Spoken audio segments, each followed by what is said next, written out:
Oh my goodness. Seriously, I have to just do it. It's like I can tell myself I don't have to think about things that don't matter. I was designed to do those things. How the hell does this guy know this about me? It's impossible to not see. When Dan read for my sister, she was like, he's psychic. She's like, how does he know that? Yes. She's like, it's human design, guys. Like, it's just a testimony of how legit it is. Seriously, Danny was like FBI or CIA. He's like, how the hell does this guy know this about me? Having my chart read, there were just thing after thing after thing that I was just like, wow, that's me. This man is reading me and I've never met him before. I was in the midst of one of the biggest emotional waves I've ever been in my life, and he saved my life. It seems like everybody has the same reaction. It's that aha moment, and they want to find out more. Hello, everybody. Welcome back to another episode of the Human Design Advantage podcast. My name is Jen, and decoding the matrix for us is Danny Guru. Hey, Jen, how are you? I am pretty good today. How are you? Pretty good. It's snowing outside. It is not here in Houston. Nope. Everyone else dodged a bullet. Yes, It is rainy today and a bit warm and muggy. So I would say typical Houston weather for the winter. There you go. Well, today we're going to be diving into how to read the gates and their lines. It is December 11th, 2022. And if you haven't already, please make sure you like, subscribe, and follow. And welcome to all the new subscribers. We've gotten a couple over the past couple of weeks. So I just wanted to say welcome to our channel. Please let us know if there's anything that you would like to see. And if you have any questions, we would love to be able to help you out. Oh, that just sounds wonderful. And I'm basically ready to open this up. But before I do, next this Wednesday, we're going to do, finally, unless somebody wants someone else, I was thinking we would do Ra Uru Hu, the man who brought us the human design system. That would be actual good one to do. Yes. Yeah, it'd be wicked interesting. You're going to like it. Yes. You're going to see where that tone of voice came from on the recordings that you hear, and so forth. So that's what I was figuring we would do. Don't have a topic for next Sunday yet, and I'm ready to start talking about this magic. Yes, before we do that, we have Tressa on with us today, and Savannah will be joining us later. Hey, Tressa. Yep. So Tressa is from Human Design Hypnotherapy. Is that right? Is that your handle on Instagram? Yeah, something like that. Hypnotherapy. Yep. Combining the study of figuring out, well, it really isn't, but that's what I'm doing, is seeing how we can correlate our emotional wounds and mental disorders with the human design body graph, healing them so you can step into the greatest version of you. It's fascinating. Fascinating. Absolutely fascinating. Well, Jennifer and I are still figuring out entities and human design, attachments and entities in human design, and basically the back door in. Meg gave me that topic last night when we were talking, Jen. It'll be one of the topics we chat about, so it'll be good. Yes. Well, I dove into that because everyone's got parasites within them. They just don't fully know. So I like to test out the theory of how those parasites correlate with your thoughts, because they do influence your thoughts, and how that ties into your human design. About the parasites, they eat a lot of sugar. I stopped eating sugar in the past 4 days, and it's been a big difference in my life. So yes, they do. Once you do a parasite cleanse, a massive one, most people, I see them do it like once a month, and it's really good to do like a strong one for 3 months, and then keep cleaning after that, because the reality is it's in pretty much everything that we are exposed to. So, but they go hand in hand with your thoughts, your feelings, how you eat, the stuff you crave, all of those things. So it's pretty fascinating. Yeah, as long as my philosophy, and I just have to say this because if there's any of my followers out there, we can change it all from the inside out, because everything is frequency and everything is bound together through the powerful law of attraction and the magnetic monopole we all have inside of our G center. And when we shift our frequencies, all of those parasites cannot have a place to sit into us and on us. And so I really don't personally subscribe to this thought that other things are attacking us from the inside out, because we have the choice to change ourselves from the inside. And when we do, we're no longer a match to those yucky things. So absolutely. I wasn't saying it was coming from the outside. I'm just saying our vessels, even if we do change from the inside out, sometimes we actually get parasites in us. We all have I don't subscribe, and we don't have to talk about this right here and now, but No, that's okay. I disagree wholeheartedly. So, but I'm ready to listen to say that again, Dini? I said everybody has parasites in them. They have fungi and all this cool stuff. Some of it's good, some of it's not. Yes. It's just a biological matter inside our gut that it's, if we eat food, then we have stuff, and it's a good idea to get some of that stuff out of there. But anyway, so today's topic, I can't wait, because I published a thing on it, and I even did a quick video on it, on what we were going to be talking about today. Has everyone noticed, as it relates to trying to read the gate and the line, that when we're trying to read that thing and we get down to the line level, it gets confusing, because all the language that's sitting inside these all these lines in the back of the book, if you have the book, The Definitive Guide to Human Design, or any other book that has the lines 1 through 6 for each gate, it's hard to translate these things. They don't translate so easily. Right? It's like you're trying to read it and we're trying to translate it. So for a long time, I've been doing this, and it's helped me get to the gates. And it seems like I've memorized all this stuff, but really I keep putting it back together in the moment. It's taking from on high. We start up high, and basically if we can go to that first slide, Jen, the one that I sent you. Oh yeah. Oh, it's all on one slide. Yay. So yes. Can you all read this? Can you read this, Tressa? No, but I know what it said. I can read it out loud if you want me to. Well, yeah, I'll read it. We start up top at the type, and then authority. What center is the gate in? What planet is that gate in? What's the circuitry that gate is in? See, every single gate in our body graph fits all of these descriptions, if not all, most. What stream of awareness it's in? Not every gate is in a stream of awareness. What format channel controls the gate? Technically, not every single gate has a format channel. Most of them do. And what channel is that gate in? Is it in a channel, defined channel, or not? And what channel would it be in if it were defined? When we put all this stuff together in real time, suddenly the dang gate starts to make sense, because in the beginning, it doesn't always make sense. Let's do gate 26, since that's what's in the sun this week. Yes. Yeah. And we actually got a lot of cool posts on our Instagram page about that. About gate 26? Mm-hmm. Oh, good deal. So on gate 26, it's called the egoist. It's the taming power of the great, the egoist. So what the heck does that mean? If I say that to somebody, oh, you're the egoist, it's the taming power of the great, we've got no context for that. And so before we can ever get to these lines, where you see these lines on the left-hand side of your screen, where you see investigator all the way up to role model, these are all keynotes for the lines that are within the gate themselves. So we get to gate 26 on a body graph, and we go to read what that thing's doing. Let's say it's in your sun or your earth, and we're trying to figure out what is it really. We have to start up high before we can get down to what that gate is actually doing.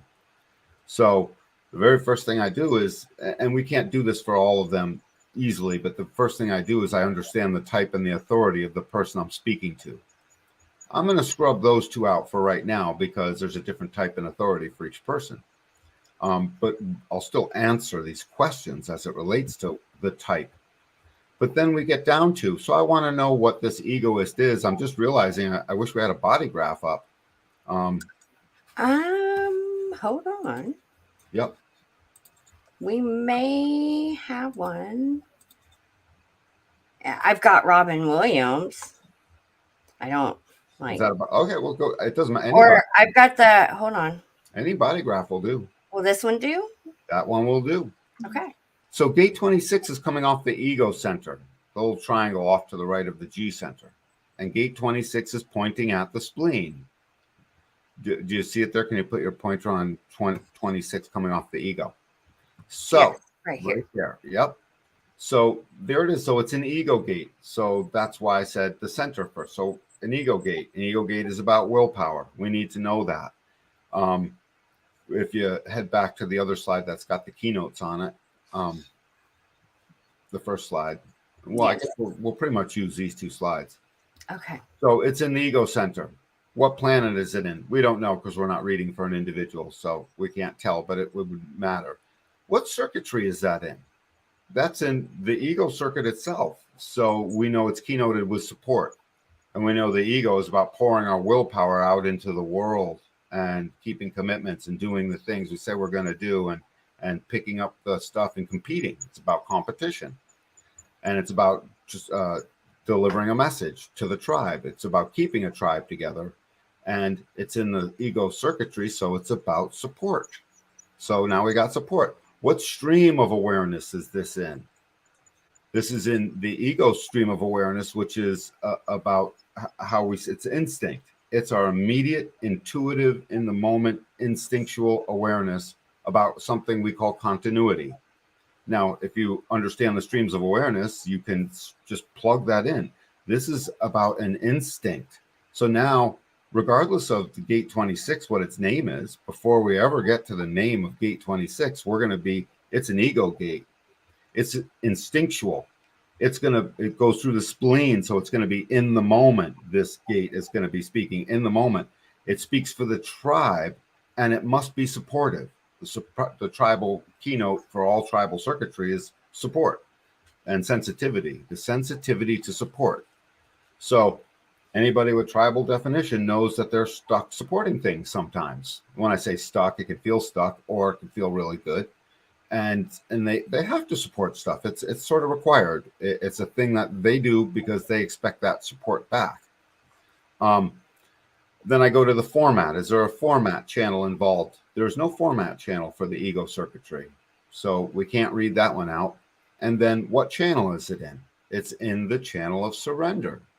So now I can start to take this gate and realize this channel of surrender is about transmitting a message. In fact, I did a whole thing on it. Gate 26 is like the group of lemmings. It's there to manipulate memory. It's the egoist. And now I can get down to the keynote of it. So the egoist, the taming power of the great, which means they take great stuff and they tame it.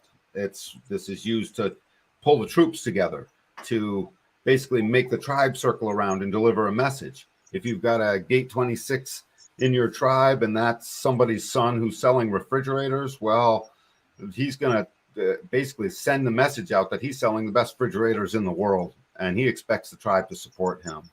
And that would be correct for that gate, and that's the gate we would want transmitting that message. So what is it really doing? It's manipulating memory, the ego gate. So it is literally manipulating memory, and I used it as, and it's required. That's why it's the taming power of the great, because the memory is great. It's infinite is what it is. So I used the example of the lemmings. I don't know if anyone saw my post, but the lemmings are a herd animal that if one jumps off a cliff, they'll all follow them, jump off the cliff with them. They'll all just jump off the cliff to their death. You know, that's why they use donkeys and mules at the Grand Canyon. Because they won't do that, will they? No, horses do. But horses do, yeah. So lots of herd animals will just keep going. So the egoist would be the one in that group that says, "Hey, everybody, hang on a minute. Let's huddle up. I have something to say." Now they're manipulating the memory with the language they use. They don't have something to say. They don't want to jump off the cliff. But if they say, "Hey, stop, we're all going to head off the cliff," well, they've been doing it year over year. No one's going to hear that message. Mm-hmm. So what do? They tame the incredible amount of information that could be spoken into a concise message that is going to roar out of that ego will center and be heard. They're going to transmit a message that will be heard. How? Instinctually. Why? Because it's supportive of the tribe. In what manner? Loudly, because everyone's running towards the cliff. You know what I'm saying? And they're going to manipulate and change the language that is then going to be used to stop everyone.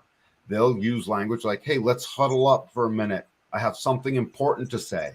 Suddenly, the herd stops running. Like, okay, we need to huddle up.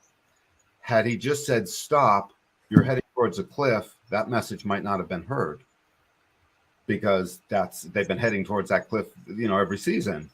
And they don't always jump over the cliff, by the way, but they've been heading. So they have to sort of manipulate what they're saying to get everyone to stop.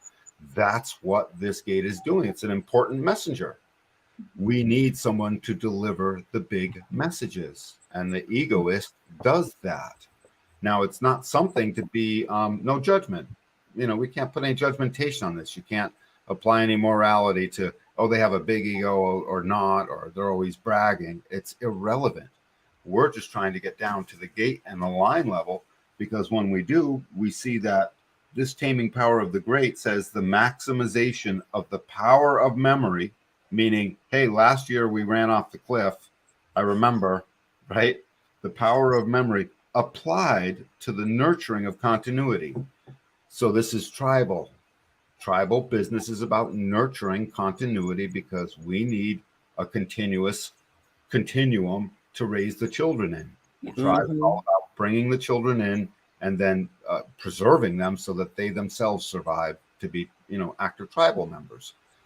So when I do all this and I start to bring in the type and the authority of that being, I can start to, and what center and what planet it's in, I can say this is a supportive channel that is instinctually applied towards the taming of the memory, so that they can transmit a message in a loud enough way that the tribe will hear it. Can I say now, something? Under that context, we can start to read the lines. Yeah, go ahead, Tressa. I personally have a very hard time understanding human design without real life practical applications. And so when I look at gate 26 and I look at this whole, channel of the transmitter, I see, the trickster. I see the guy on Big Fish, the dad who was always telling the story way grander than it actually was. And why? Because he was wanting to get the attention of the tribe. Now, think about the tribe as the tribe. The tribe's always been the tribe. And what has the tribe always done? Told stories. It's the jokester, it's the trickster. I'm going to tell you that my fish was 10 feet big when it was actually right. And so this whole idea of like manipulating memory to get people to hear us, we can see this in real life all of the time, right? We have friends that have gate 26. We have friends that exaggerate. We have friends who lie. This is also a type of like the salesman who lies to you. We also have friends who reframe and manipulate things that are negative, and they turn them into a positive light. This is all part of this taming, the information into something small and transmittable. Why? So that the tribe can be secure and happy and taken care of, right? So I just from my point, and for whoever else is listening out there, sometimes these words get so far out into the ether that I really need like a real life example to help me pull it into experience. Well, yeah, it would be nice to have a body graph with that gate in it, but it's either way, we're going to start to get down to the lines themselves. So as we start to look at all this, we see on the left-hand side, we have all this, because Tressa, you're right, as it relates to sending out the message and the taming of the big. It's called the taming of the great, because it has to tame all of this stuff into one concise message. And it does so instinctually, because that's the stream of awareness that it's in. So that means it's doing it in the moment. And that's what a good salesman will do. And yeah, they will be tricky. It's the trickster. That's another name for this gate. It's also, so it can be an absolute liar, because some salespeople are absolute liars. They tell you it's perfect for you when you didn't need the thing at all. They didn't care as long as they made the sale. What is the higher expression? And just coming from an emotional and spiritual point of view, tricksters, liars, embellishers. Because I have this gate defined 3 times in my body graph. It's reframe, Jen. You know how you can look at somebody and you can want them to be better than they are. And so you can take the negative of what they are and you can turn it into such a beautiful, positive light and encourage them and almost trick them into believing more in themselves than how they actually believe. I mean, this is the master reframe gate. And I see so many coaches and spiritual teachers with this gate who use it in that beautiful, positive light. I like the reframe. When I was doing my post, I called it the point of view. They frame their point of view. Same thing. And so think about this now. This reframer, this egoist, they're trying to transmit a message. They need to transmit a message. They've, of course, got to surrender to gate 44 on the other end. That's instinctually aware of what the message really is. If there's no gate 44, then the egoist may end up blustering into what they don't know because the full instinctual awareness isn't there. So it's not the ego is not an awareness center. It's a motor, it's a power source, but it's not aware. It's working. The ego works, and the ego demands work and rest and a work rest reward ratio. But so this taming power great, the maximization of the power of memory. So the power of memory is the ability to tame it. That's what the word says, applied to the nurturing of continuity. Geez, I almost should have sent a picture of this page so we could get this page up there. But line 1, do you guys know what lines you have your gate 26s in? Is there any way either you guys can look that up? I have it. Go ahead, Tressa. I think I think my 21 is in a 3. Let me look. I think mine's 1, 2, and 4.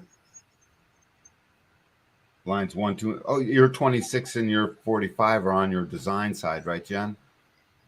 I have 26 1 and 26 2 on the design side, and 26 4 on my personality side. I have 4 and 5. You have what? 4 and 5. Let me read these out. So if I had just read this out of the blue, and I said the taming power of the great, and I'd read out line 1, a bird in the hand. Okay, so this ego gate is concerned with a bird in the hand. The ability to enjoy the dreams engendered by accomplishment in order to avoid the delusion of unlikely potential. Meaning the dreams you have now are pretty good. Don't delude yourself by diluting those into more than one thing. Bird in the hand. In bold, the ego which transcends limitation through dreaming. So part of the message, so okay, through dreaming, well, that could be anything. So if I just read this, hang on a second.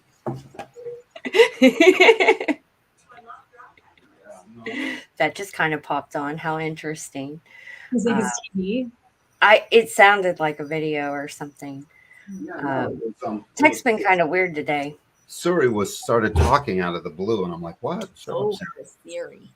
If I just read this line out of the blue and read it out, someone might think this is about a daydreamer.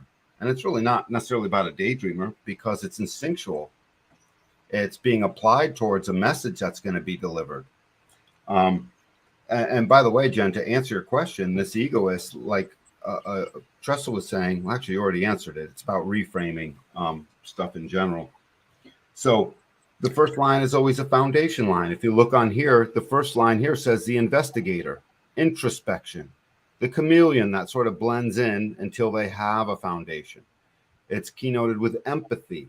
And that empathy has to be there because you have to have the empathy to listen or else you can't build out your own foundation. The researcher, it's building foundations. It is deeply curious. It definitely does seek, and it wants to become an authority on what it's researched. So all first lines are foundations. So the foundation of transmitting the message is the message you have that works is better than the message you might dilute through something else. That's a bird in the hand. That's what this gate does. So if you have this gate 1, Jen, once you have one message, you don't sit there and try and make 10 other messages to go with it. First, you deliver the foundational message. That sounds like you. Yes. Yeah. And if you're not doing that and we're diluting your message with too many other messages, that ends up being not okay. Oh, yeah. No, it definitely puts me in not alignment.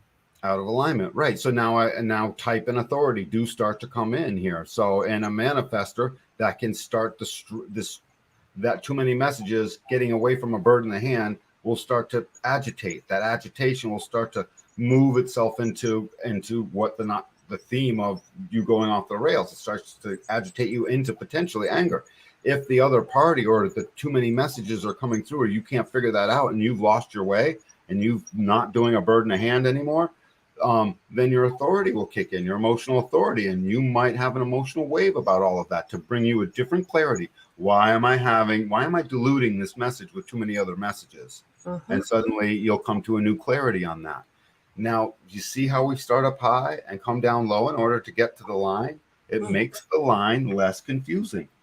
So in its other expression, its accomplishments as a license for foolhardy risk-taking, the refusal of the ego to be satisfied, meaning bird in the hand, no good. I'm going after the two in the bush. I'm going after the flock of birds.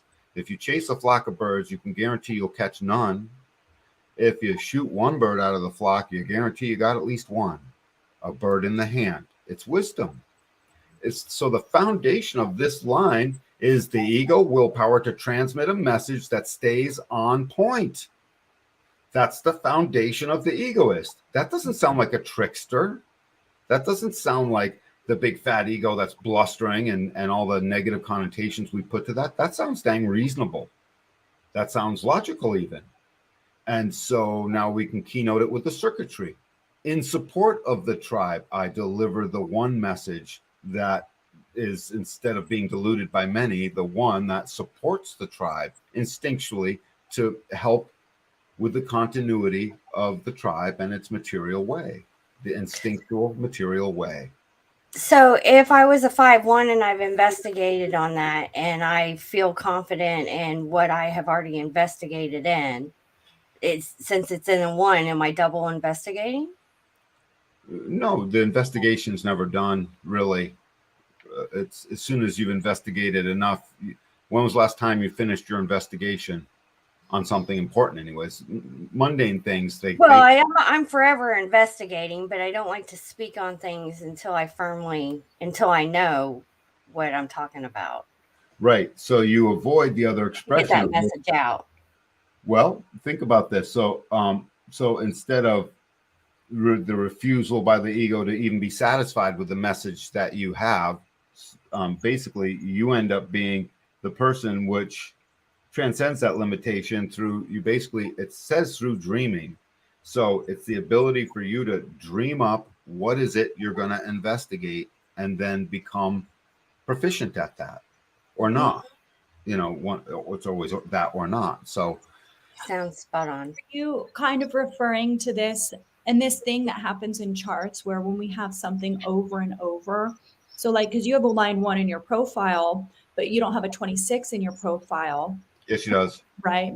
Oh, her 26 that's in your unconscious profile. Yeah. Yep. I have it in both sides. I thought that it was one of those things where we're talking about, like, if it's in your chart, even though it's in a certain line that's not in your profile, right?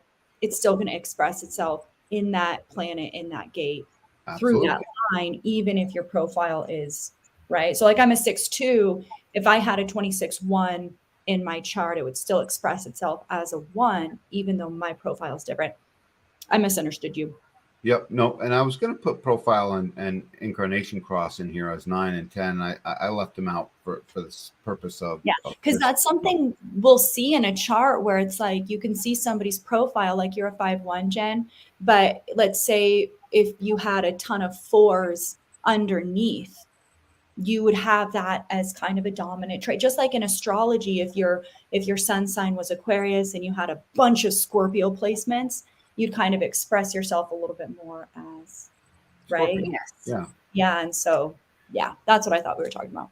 Yep. So you also have so that's the investigator. The investigator is interested in a bird in the hand rather than 2 in the bush, because there's no guarantee other than the 1 in the hand. And that's the message. The foundational message Jennifer will deliver is the one she can hold on to and show. And so that message isn't getting delivered until there's a foundation under all of that, until there's an investigation.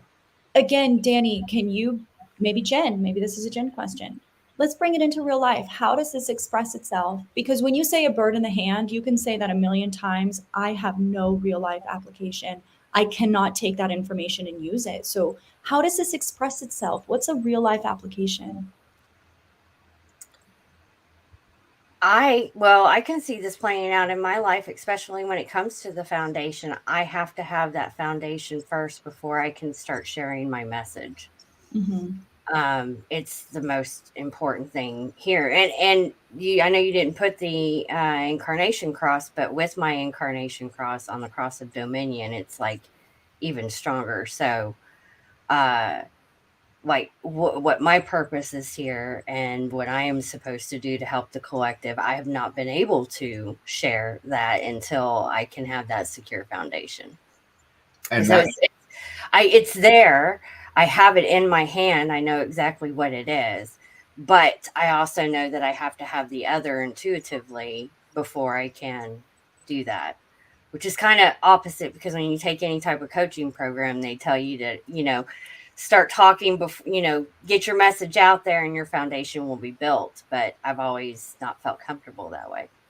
Does this one in the hand, this idea in the hand, this thing, that message that you have, does it filter its way into your dreams about where your life's going to go? Absolutely. Okay. That's good. Because it actually goes hand in hand. Yeah. It does. And because it says here, the ability to enjoy the dreams engendered by accomplishment. The accomplishment here is the accomplishment of having the bird in the hand, the thing you're going to study. We can go a step further and just tie in astrology, because, well, no, it wouldn't be, because that's on my design side. I was going to say it's in my sun sign, and my sun sign is Pisces, which is the dreamer. Well, there you go. Technically speaking, if you wanted to do an astrology and use the astrology, it would be basically use the two dates that are the personality date of birth, and then 88 degrees of the sun, which is approximately 3 months earlier. Pull two astrology charts for yourself and put them together, and that would act sort of like a wheel. Yes. You could do that. I just thought of that now. That's actually wicked interesting. Everyone's got two astrology charts, Jennifer. Everyone's got two astrology charts. I just realized that now, by the way.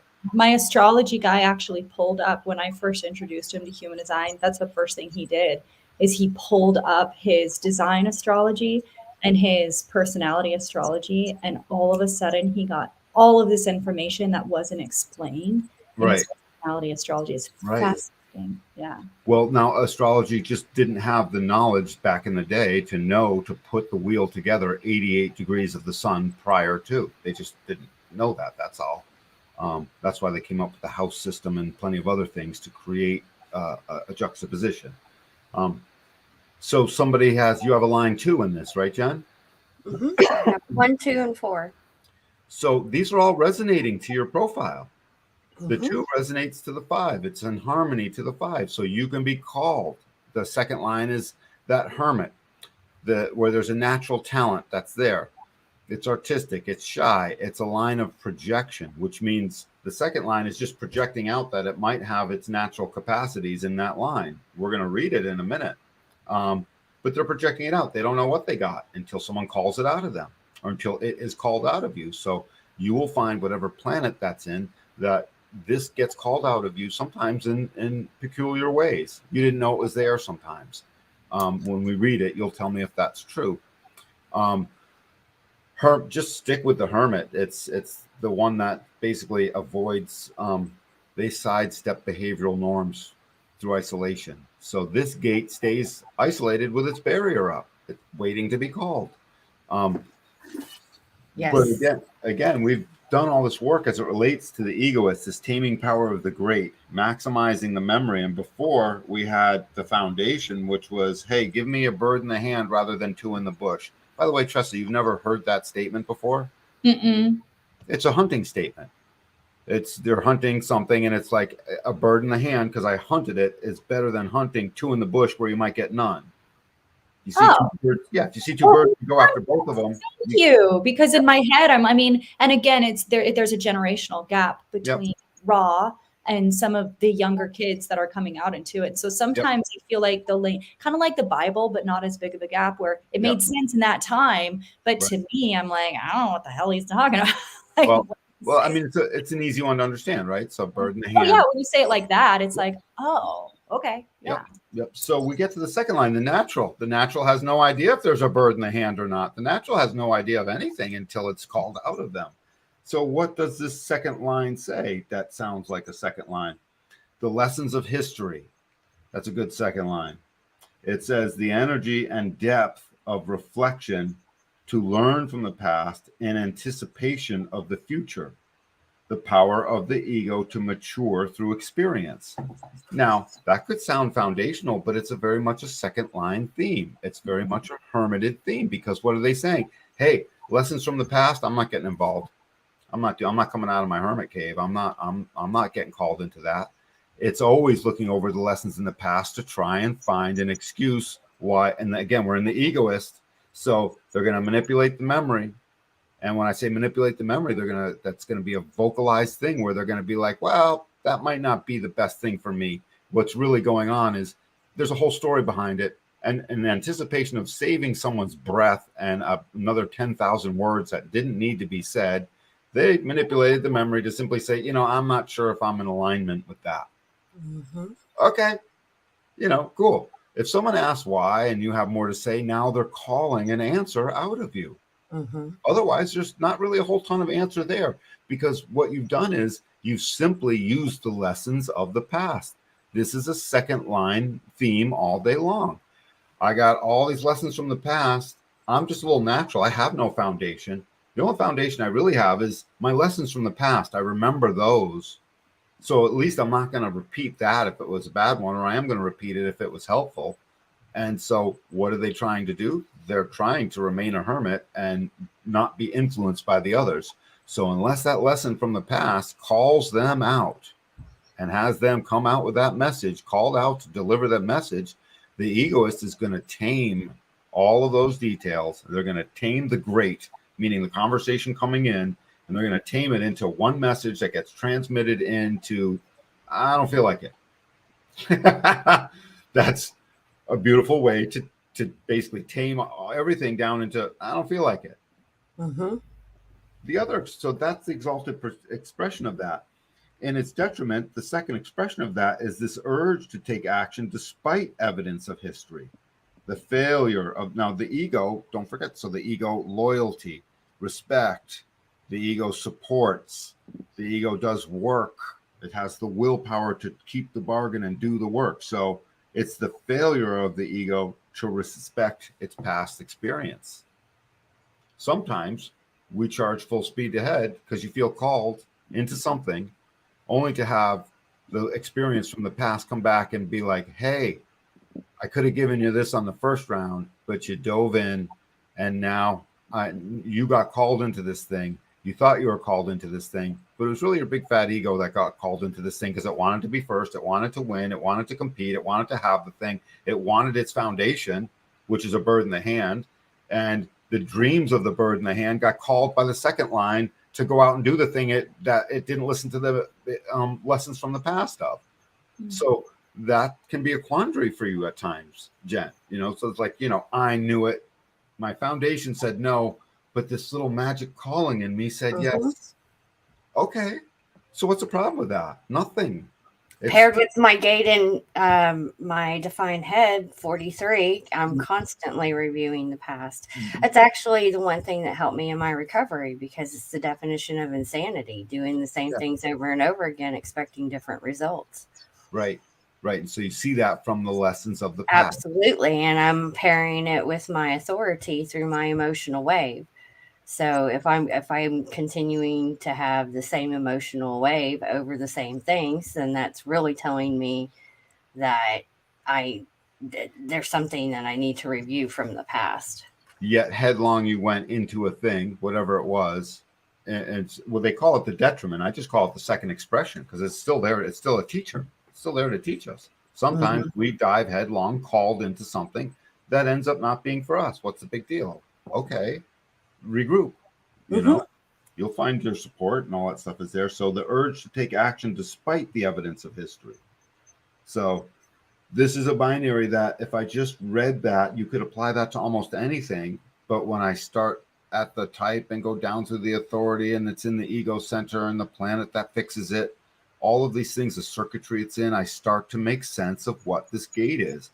And Tressa, that's why I talk about gate so fluently, because I've done this so many times that it's become fluent like a language. What gate do you have, Tressa? I have 4 and 5, but I'd love to go. It is interesting to me because as you're breaking it down right now, it's like everything I've ever learned about gates, all of the lectures, right? Like you're saying that, and I'm like, oh yeah, line 2 needs to be called. Yep. Line 2 needs a calling. Line 2 will actually get depressed if it doesn't have a calling. And so I'm picturing this gate 26, this egoist. I'm not getting a calling. I'm not getting a calling. I'm going to go force a calling. Right. And there's your second expression. Yes. Right. Like a expression. Ego. Yeah. Because the second line needs to be called. Its wisdom must be shared. And when it's not, how interesting for a second 26 trickster to manipulate that calling for itself. And isn't that so fun? Yeah. So in that moment that the trickster called themselves, they tricked themselves. The mind called the trickster and they tricked themselves. And they fell into that. They fell into that thing. Right. Exactly. Like a true second line would. Yeah. Right. It's really fun. Oh, and then what does it do after? I retreat back into my hermit shell. Right. I retreat. Keep me safe. Retreat. Yep, where I can be safe. I do it all the time. I was like, no, I'm retreating. Where'd you go? I don't know. Try to find me if you can. I guess we could go through the third line of this one, this trial and error energy, the martyr, and we all know what that's about. So it's basically about trial and error and this dogma we place on the word mistake, making mistakes. So it's called the martyr because the martyr is the one that's going to stand and will always continue to stand inside of whatever the principle is that they stood for, that had them trying something in the first place. So they are trial and errorist. They make mistakes, but they're not mistakes. They're just trying something and finding out what doesn't work. They're always bumping into things. They create lots of change. They're keynoted with adaptation and mutation. They're definitely a determined explorer, I would call them. The resilience comes in. The trial of the third line always, if it bounces down, if it falls down, it always seems to get back up. It gets back up quick because it's starting to approach that upper trigram. Notice we're in the lower trigram, which is focused on the inner journey. The first 2 lines we just described was all straight up inner journey. It's got no transpersonal skills. It's not looking at the other. It's all about me inside. It's lower trigram. But this third line is starting to approach the upper trigram. It's got an idea that there's transpersonal stuff on the other side. It just doesn't know what. That's why the third lines are always bumping into things. Bump, bump, bump. So the third line of this one is called influence. So it's got a heading underneath the line in italics, which means this is a life process that this particular line of this gate will learn over its lifetime. Influence, the ability, once prepared, to gather support. That's a third line theme all day long. Once prepared. Because how did they get prepared? They've been bumping into things for the past 5 years. Finally, they're prepared because they tried this, tried that. The once prepared is straight up keynoted with the trial and errorist. They've tried and errored and tried this and tried. Now they finally figured out what doesn't work, so they know what does work. And so once prepared, they can gather support. The first expression is the authority to focus the communal effort, the power of the ego to gather support. So what are we talking about here? The power of the ego to generate a message through the manipulation of the memory that picks the right words that are going to be transmitted to everyone else to gather support. It's right, and it's in the ego tribal circuitry, which is all about support. So what's it going to be support for? It's going to be support for whatever is the message that's being delivered. This trial and errorist, this third line, knows it wants to deliver a message because it's got this inkling that there's more on the other side. The first 2 didn't necessarily want to. The second line had to be called And the investigator had to be dragged out of their cellar, if they weren't done with their investigation. They're like a mule trying to drag them to water, you can't make them go out. Same thing with the second line. You can't even drag them out unless they're called. The third line will go out and test the waters, and they'll keep bumping into it, and they'll keep trying it. So again, the ego authority of that ego to deliver a message that has a willpower that's taming, the taming power of the great. So it's taming all the other messages that could get in the way of gathering support, taming them into one thing. Hey, let's go this direction. That basically that would have been the third line of the lemming that I said. I suddenly realized I need to gather support. Instinctually, they needed to gather support to not jump over the cliff, and immediately in the moment, instinctually, there came up with this, hey, let's huddle. Let's stop and take a huddle for a moment. And in that moment, then they can point, hey, last year we almost all jumped off this cliff. Let's not repeat that. And then they can point it out. So that third line is and it's mutative. Notice it would have changed the course of everything. Second line might have missed it and jumped over the cliff. First line might have said, I'm not done with my investigation, jumped over the cliff. Third line is like, no. We've done this before. We jumped over the cliff. So, no. And I'm going to tell you all whatever you need to hear so you don't jump off the cliff, including there's the ice cream truck. It's right there, and they got chocolate ice cream, even though it's not there. That's where the trickster comes in. So to stop his herd from jumping over the cliff, the trickster will be like, dude, I found gold. There's like, gold where? And they start digging for gold. There's no gold. They just didn't want him to jump over the cliff. Mm-hmm. Now, please tell me what's wrong with that message. Nothing. Not in that expression, there's not, but this is also I feel like in a lower expression, this is also manipulation, who will try to gossip and backbite other people to get other people on their side. Yes, to gather support. Yes, to gather support. I mean, it just depends on if you're being. I love this. I haven't read the second expression yet, so I'm going to read it and see how it aligns with that. So the leadership, while gathering support, that will undermine potential challenges through gossip. I didn't say that in there. The egoist unable to recognize the potential challenges in others. And isn't that what gossip elicits? Mm-hmm. It's you start gossiping, and if you gossip to 5 people, someone's going to challenge you. Like, what the hell are you talking about? That's not what this person's saying. And all of a sudden, the gossiper realizes, what was I doing that for? They bumped into the wrong gossip to make. And that would be very much a trial and error thing. And now we would hope that person learned what didn't work. Although we're well aware that a gate 26, line 3 person addicted to gossiping will take a lifetime, because it's a lifelong process to learn just that it doesn't work. Right. What they can gossip about, or how far they can gossip, or right. Can and can't. What they shouldn't. Yeah. All day long. The more we wake people up, the more these things don't become a detriment, because you have to bump into the second expression. We always have to bump into it. If we have a third line, we have to bump into this notion that the ego unable to recognize potential challenges, because it's all full of its ego self is what it is. Sometimes you have to be full of your ego self for a moment so that you can be a third line and bump into the thing and recognize it didn't work. How else are they going to recognize it didn't work? Sometimes they need to do that. Now, we would hope they have supportive friends that will, let them off the hook and be like, hey, dude, let's try it this way next time, or whatever.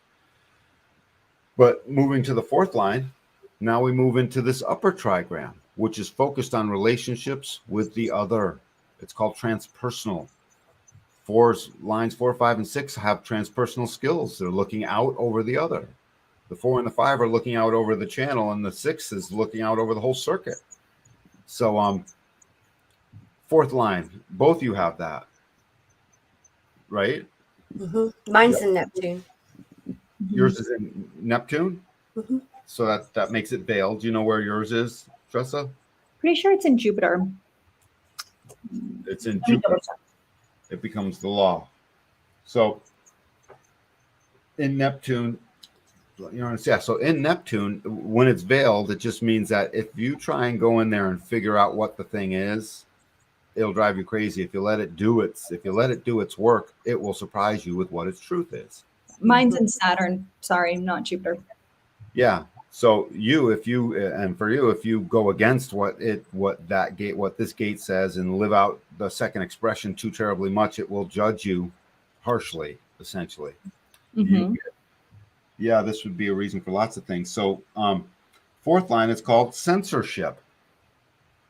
And again, it's a life process. The italic line right below the keynote of censorship is the alteration of memory through elimination. So this is a gate that they learned what to eliminate.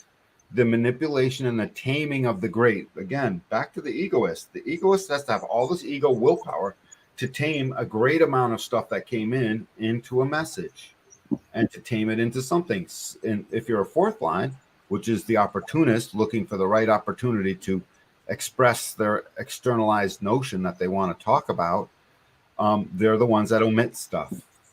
They're the omitters. Censorship. It's okay to omit stuff. Mm-hmm. Sometimes you have to omit a thing. A lot of people do it all the time. They won't tell somebody about something the moment they know about it. They'll wait. Hey, you know what? That's that person's prerogative. There's no law that says you have to speak just because you know.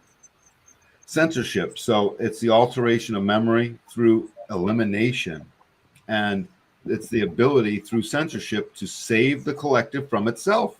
The power of the ego to be maintained through forgetting.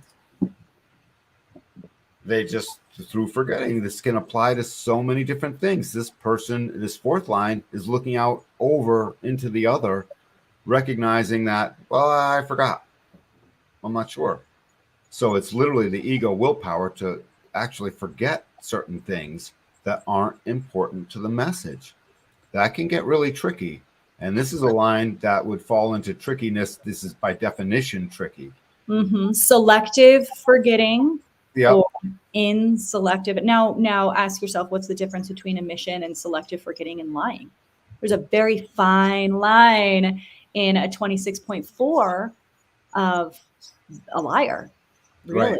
Right? And I truly see this as a manifester, Jen. You can probably relate to this. Growing up, we get really tricky when it comes to getting what we want to do, doing what we want to do. I think all manifestors across the board at some point learn how to do. I just did. I mean, when the sun was going into 26, I really asked myself key questions, and I don't resonate with the term, trickster or anything like that. When I was younger, yes, I embellished, but I really, when it comes down to it, if it's a lie, I just won't do it. I won't say things in the moment. I'll wait till it's the right opportunity. Yes, I do that. And I can pick up if it's the right time to tell somebody. So there is that omitting the information. Exactly. That's what it is. That's what we're talking about. It's that omission. It's that not saying something. I love my trickster. I'm so proud of my trickster. I've watched my trickster grow. I've watched her through trauma and Saturn returns. And I'm so happy. Even this expression that you're talking about right now, Danny, I'm like, yes, I love this gate. Unless you're the parent that walks into the school and says, and the school says, hey, is your kid vaccinated? And you're a parent that doesn't vaccinate your kid. And now the person behind the desk doesn't tell the person that there's a form you can fill out if you chose not to vaccinate your child. Yes. They selectively forgot to tell that person in that moment. Yet if someone called them out in the moment and said, hey, did you know about that form? Yeah. Well, why didn't you tell them? That egoist is now going to make up a story for me. If I call that person out in that moment, almost certainly that person is not going to have the will to sit there in their honesty and just be honest. Some will say I didn't feel like it and I wasn't gonna, because I think they should be vaccinated, period. And now, but many people would start to scurry around and make up an excuse for that. There's where the lie comes in, Tressa. It's in the excuse making. It's nothing wrong with the selective forgetting. We need to do that sometimes to deliver a message. Sometimes it's just not the right time with the other person. Right. And That's exactly right. So the second expression of this, instead of just the power of the ego maintained through forgetting, which is needed sometimes. I mean, think about a tribal law that gets put into place, and that law gets outdated over time. It's stupid, but it's still on the books. And then the person, that the cop that pulls someone over, he's supposed to apply that law, but he forgot. He didn't care. It's just not relevant anymore. But it is on the books. He's supposed to apply. He's supposed to write a ticket, but he selectively forgot. That's the power of this thing, to just take it and pull it out. Yeah. I don't think there's anything wrong, first of all, with any of these gates and any of the channels in the first expression or the second expression. I agree. I think that when you open yourself up to learning all aspects about yourself, whether you like it or not, there were so many things in the beginning that Danny said to me, and I was like, ew, no. Right. And I'm just at this point where I'm like, yeah, I'm going to embrace it. I had periods in my life, and this is in my Saturn. Think about a line 6 going through Saturn return. I lied to get through my life. And I am proud to, for all of the lessons that to see that in myself and to acknowledge that and say, oh, it's actually part of my design. And the not self-expression of it played out exactly how it should have. And think of how harshly you got judged if that was in your Saturn. You got judged by having to constantly follow up the story with another story, and the nervousness of not knowing. Yeah.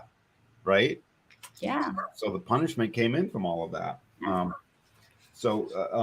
However, if you're a manifester as a type, you're going to need to basically manipulate memory sometimes, because you've got to get that resistance out of your way. There's nothing wrong with not saying something. It's called censorship for a reason. Mm-hmm. It's not censorship like, hey, they told our scientists they couldn't talk and tell us the truth for the past 2 years. It's your own individual, unique, in the moment, mundane versions of what you do and don't censor. The second expression of this is the use of censorship to maintain a status quo. Selective memory in fear of unrestrained consequences. That's more of what plays out often enough. This is what you're referring to, Tressa. Yeah. Power of the ego maintained through very selective memory. Yeah. One was they literally forgot, it just wasn't important. And the other one was truly selective memory. I would argue the person that selectively forgot to tell the parent that there was a form they could fill out if they want, did so on purpose. And they, I would get back there and be like, you did that on purpose, lady. I'm filing a complaint. You're going to learn. I hope your gate 26 line 2 is in your Saturn as well. On the conscious side. That's too funny. So you see what we're doing here. We can do this to any gate. As soon as I apply the circuitry, and we're going to spend our whole time on this one gate. I'll do one more line, and I want to pick any other gate so we can just pluck something, anything. And let's not pick a gate that's in our body graphs. Let's pick one that we don't have. Yeah, that would be wonderful. Yeah, or the next one the next one's going in. We have gate 11. I would also like to dive deeper in how the emotional authority affects all these too. Well, let's do it on this one. So the opportunist, the investigator, and the hermit. Hey, Danny, I'm so sorry, Jen. I've got to go. It's 12:06, and I hear Ruben calling me downstairs. So it was lovely. Have a good rest of your day. Thank you. Make sure to post this on your Instagram and say some stuff.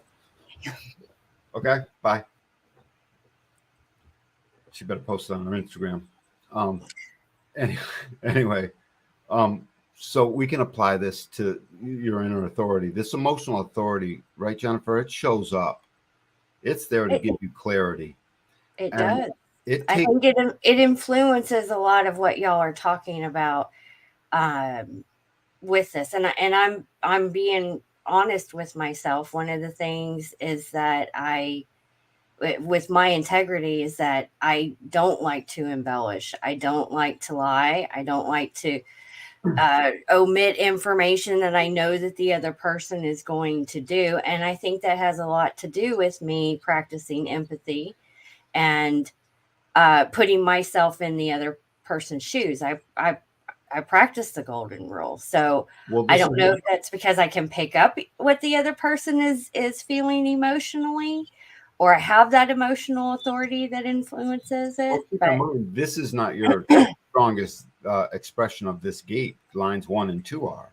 1 is a direct resonance to your profile, and yes. 2 is a direct resonance harmony to your personality, which you would understand the most.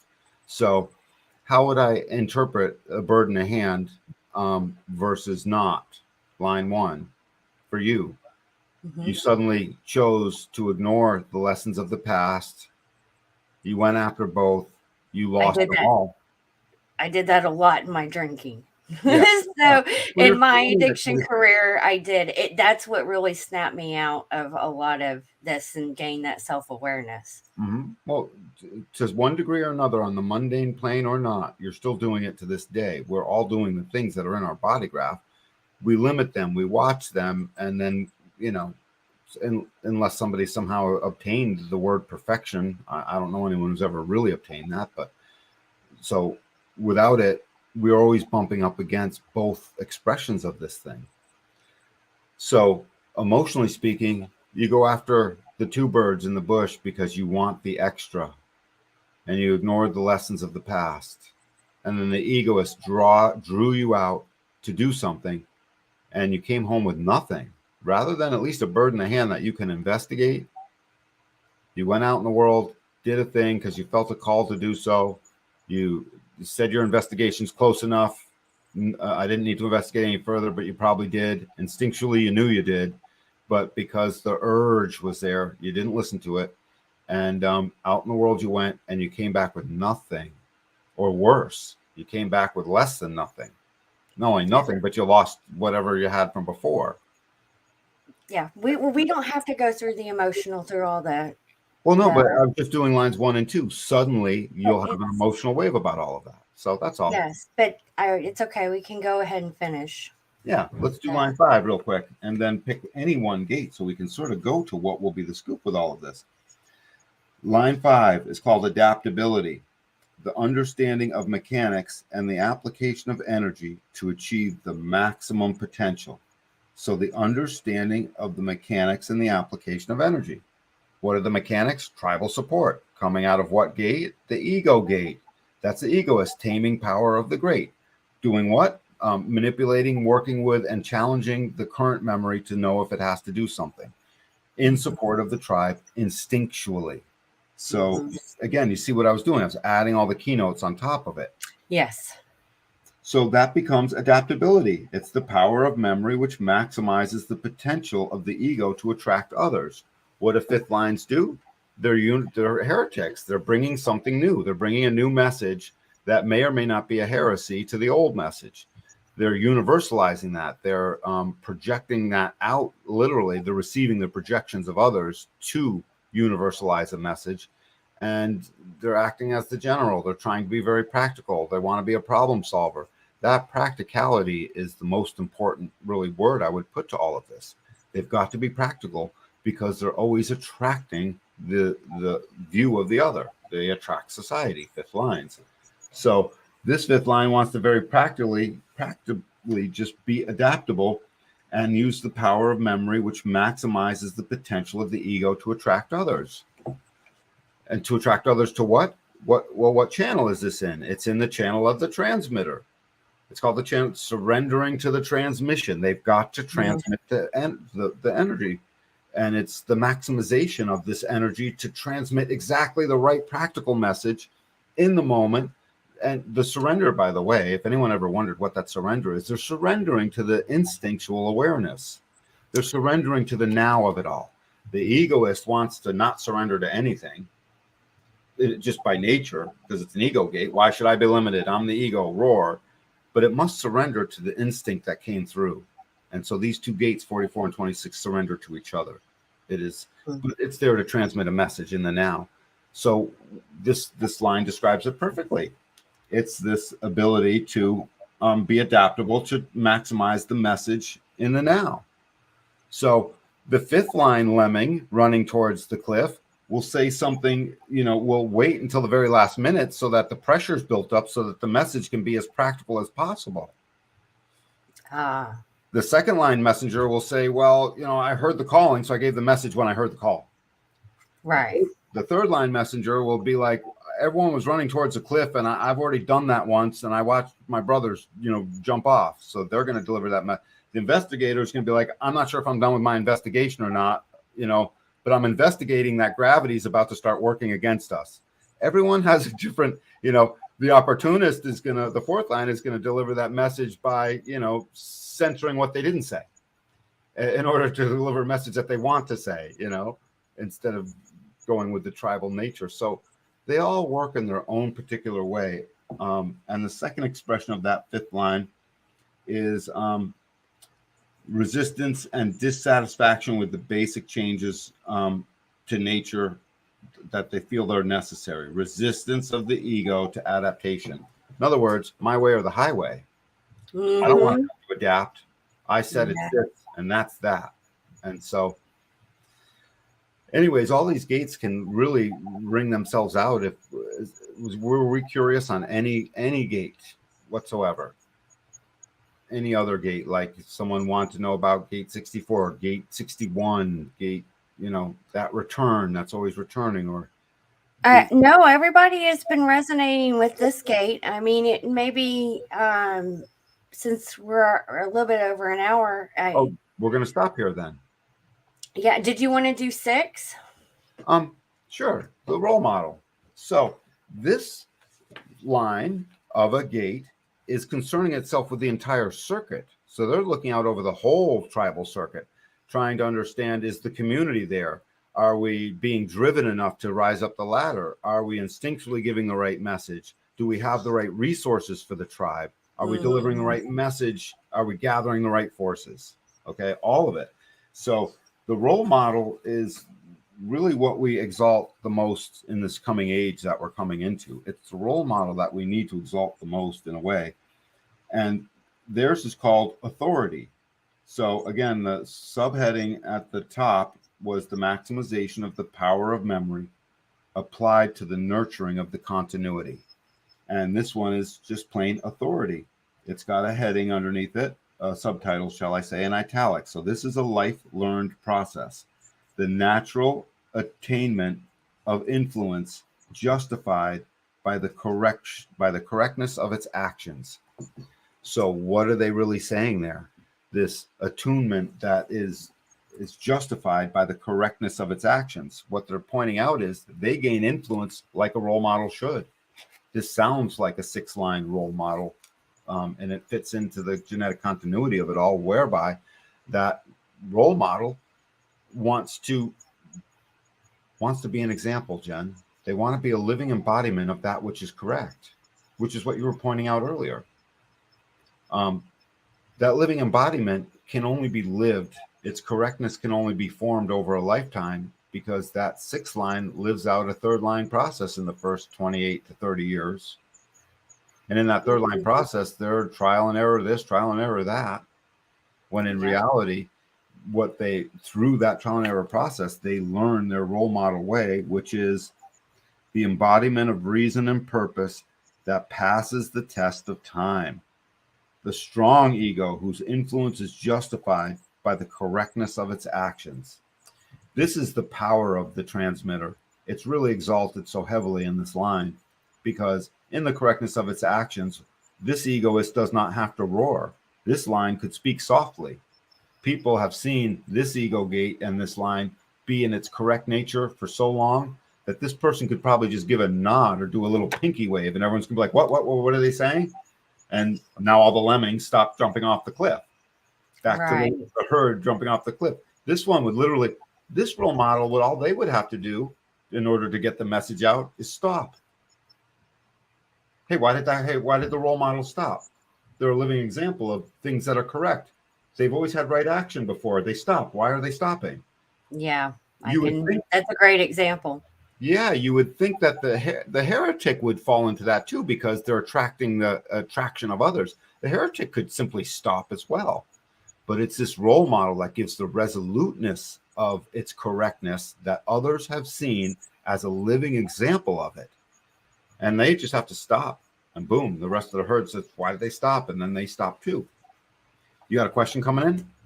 Yeah, Shakti wanted to do gate 34. Not going to happen. But I'm asking her what line it is in. So it would be, if you look on your chart, let me give you an example real quick. Because we're going over the lines of each gate. So we would need to know which, like right here, if it's, 34 point what, and that will help us break down. That's what we're going over right now with each of the different lines that we're talking about, the different expressions of the, it's either in 1, 2, 3, 4, 5, or 6. So if you can let us know what line 34, your gate 34 is in, that will help. So in its second expression, this is something we've seen out. This is getting worn out on our planet, Jen. This is what we see more of than not. Is this 34? Sorry. Well, 34 dot what?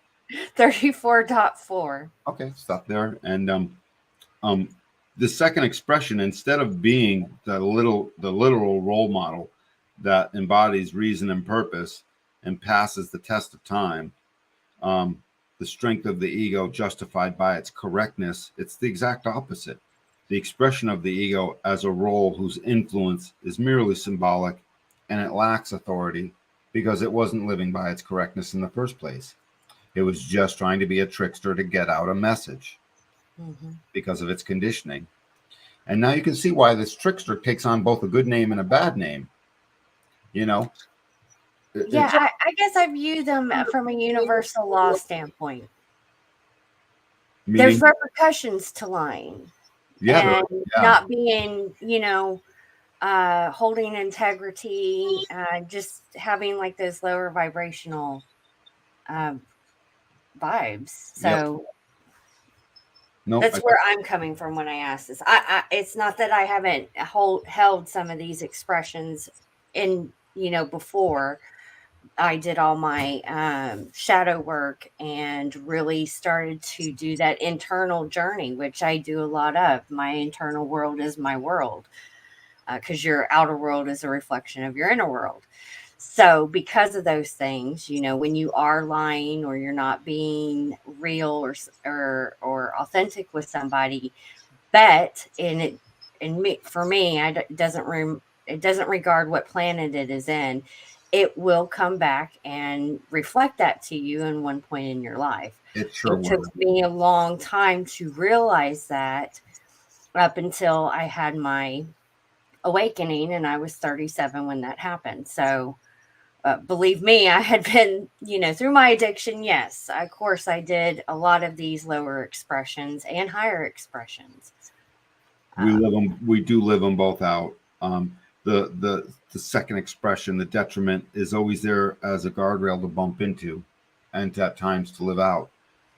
Tressa was right about trying to shy away from them, like they don't.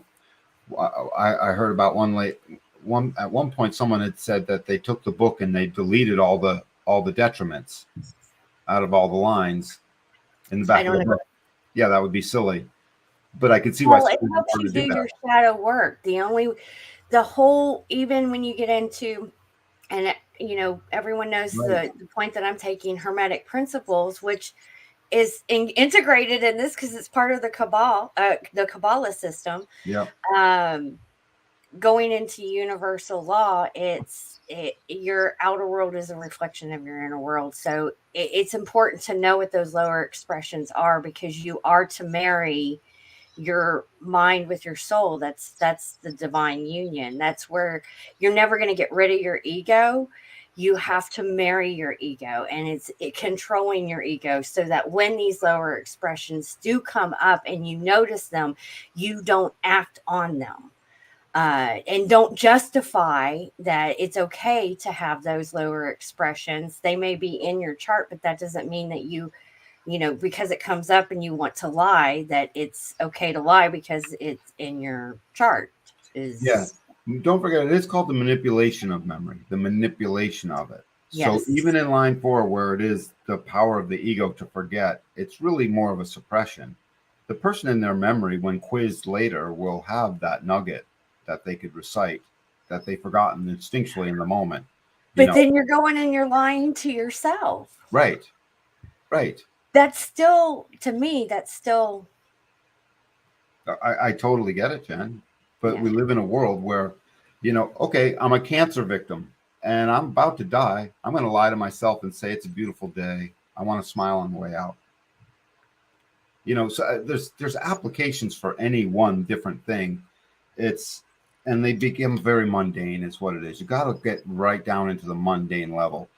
But this line 6 of this gate literally is waffling between that which is the role model and the example and that which is exact opposite. So basically the lack of the principles and the lack of the role model that ends up not being the example. They end up just being a figurehead, like a constitutional monarch that stripped of all their power. They don't really have any power, but they still sit there on their throne. Yet they don't have any power to pass law or whatever. That's a really bad example in today's day and age, isn't it? Mm-hmm. Yeah.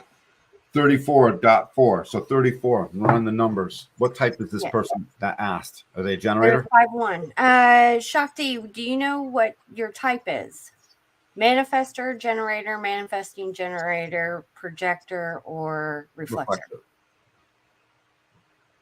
So it's called the power of the great. That's what gate 34 is. And it's here to empower our survival, first and foremost. And it empowers our identity to stay ourselves. And it empowers our right now, our instinctual, intuitive knowing right in the now. And gate 34 is doing a lot of work. Go ahead, John. He said manifesting generator. So he's a generator. I got you, manifest, right. So the type. So this person wants to be fast with their gate of power, and it likes to make them move. It's in the generative center called the sacral. So that means it's always buzzing with energy. It's in the integrative circuitry as well as some of the individual circuitry. So it's all about self-empowerment.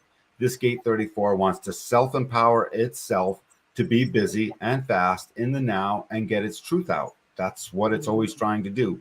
It's in no stream of awareness. It's in no format gate. And the channel is one of 3 different channels it could be in. So I'm not sure which one it's in. 1, 2, 3 different channels it could be in. She said 3420. Does that help? So that's a manifesting generator. That is 3420, the channel of charisma. So here's a person with a gate 34 that empowers them to speak their truth in the now. So where awareness must become deed, and she can't help but to say stuff because she became aware of it. This is a person that someone's speaking and suddenly they know what they're about to say. This is someone who's aware and finishes the sentence for the other. They're always busy when you look at them, even though their body may not be busy, they're doing something. It's hard to grab their attention for too terribly long because they're busy. They're supposed to be. And now we can read the dang line. So it's the power of the great that is generating with a sustained energy to empower their whole existence. So this person's jacking up a car in 1 minute and they're doing the dishes the next minute. And then they're calling the person that they needed to complain about the next minute. And then, from thing to thing to thing. And then someone comes along and says something. And now they're aware of something new. Awareness becoming deed in the now, and a great deal of power to do that and vocalize it. So here's a person who speaks in the now unless they've learned to shut up, which would be who they're not. Line 4 is called triumph, and gate 34 is heading at the top, the power of the great, the gate of power. And it says power is only great when its display. Gate 34 has the potential and it will always display its power. Can't help it. To display its power for when it serves the common good. The only greatest display of power is that which serves the common good. That's its highest and best use. That's what serves the common good. Triumph is freedom from absolute. It's the freedom in absolute victory to unlimited use of power. That's a 4th line. It's a 4th line theme. So there are moments when the resistance to your power have been stripped away, and it happens in a moment where suddenly you have an unlimited use of that power. You could bark out any order, make anything get done, drive any direction, and you will get away with it. But it doesn't last forever. So the power trip that would come from that is thinking that it's going to be that way tomorrow or the next day or the next minute. No, you had absolute victory in that moment. And the first expression is for this keynote of this gate called triumph, tendency and victory to restraint. Let's see, a tendency and victory to restrain excessive power in favor of more subtle and covert styles. The inherent confidence to use the power subtly. When you know you have the power and you've triumphed in that moment and your point got heard, you were right. The thing you said was the thing that needed to be heard. You have absolute power in that moment to basically put the rest of your agenda forward. However, its best use is used subtly, not like a bull in a china shop that says, now I'm the boss, you're going to do everything I said. You know what I mean? That would not be the best and highest use of that. They will use that power by what they don't say as much as by what they do say. Well, I'm glad you heard the point I made. So now you can naturally see what promulgates from that point I just made. And in that, they have the triumph. Their point got made, and it carries it resonates all the way home. They have triumphed in that moment with their power in the now. She said, exactly. Yes, yes, yes. So true. Well, I ask everyone, how is it we can read a line out of a book and describe a person on the other end of an internet line if these things are not genetically baked into us outside of our control? They're given us. We have these aspects in us. This is our genome, and the chemistry is the chemistry. So the second expression, which you'll recognize, it has been there from time to time, ego gratification in the unrestrained use of power with impunity, which inevitably leads to abuse. It's the lack of confidence that you can just be subtle. When you're confident, you can be subtle. But it's a lack of confidence to use it for its highest and best good, and you do away with that subtlety. So the lack of confidence that can lead to the abuse of power. That is the person who comes in and just tries to say, hey, I'm the boss of this moment. See, I was right. I told you so. This has to go this way. You know what? Because of that, I'm taking my thing back. Whatever it is, it becomes blustery and bullyish. So it's the ability to be a little bit bullyish. Now bring that to a mundane plane, and it's just in a moment, you wouldn't give up on your point. Whatever it was, you already had the triumph, and then you had to come and say, and triumph some more, and triumph some more, and triumph some more. Hey, you made your point 18 minutes ago already. The triumph is over. So that would be the second expression of this, the detriment. Now, if you live that detriment out over and over again, people are going to think you're obnoxious. They'll be like the person never shuts up. They're always trying to win. They're the person that always tries to win the argument. In the now, and they can't help it. And if you say another thing, they're going to have something to say in response. The one that has to have the last word. Right, because it's a response. So let's go to the type. So that type this is a gate of power. And where is it coming? In response. I'm assuming there's a sacral authority. So the authority is saying, bam, in the now. If they have an emotional authority, suddenly they'll be doing because it's constantly giving them something to respond to. Right. So it's right. You got to give them the last word in that triumph, or they're living out the exaltation, which knows subtly speaking, I don't need to have the last word. I'll remember that. I already triumphed, and so all kinds of things can come out of that. So you can see the binary. Sometimes the ego will bluster and the person has more to say than was needed. The indiscriminate use of power. They learn from that.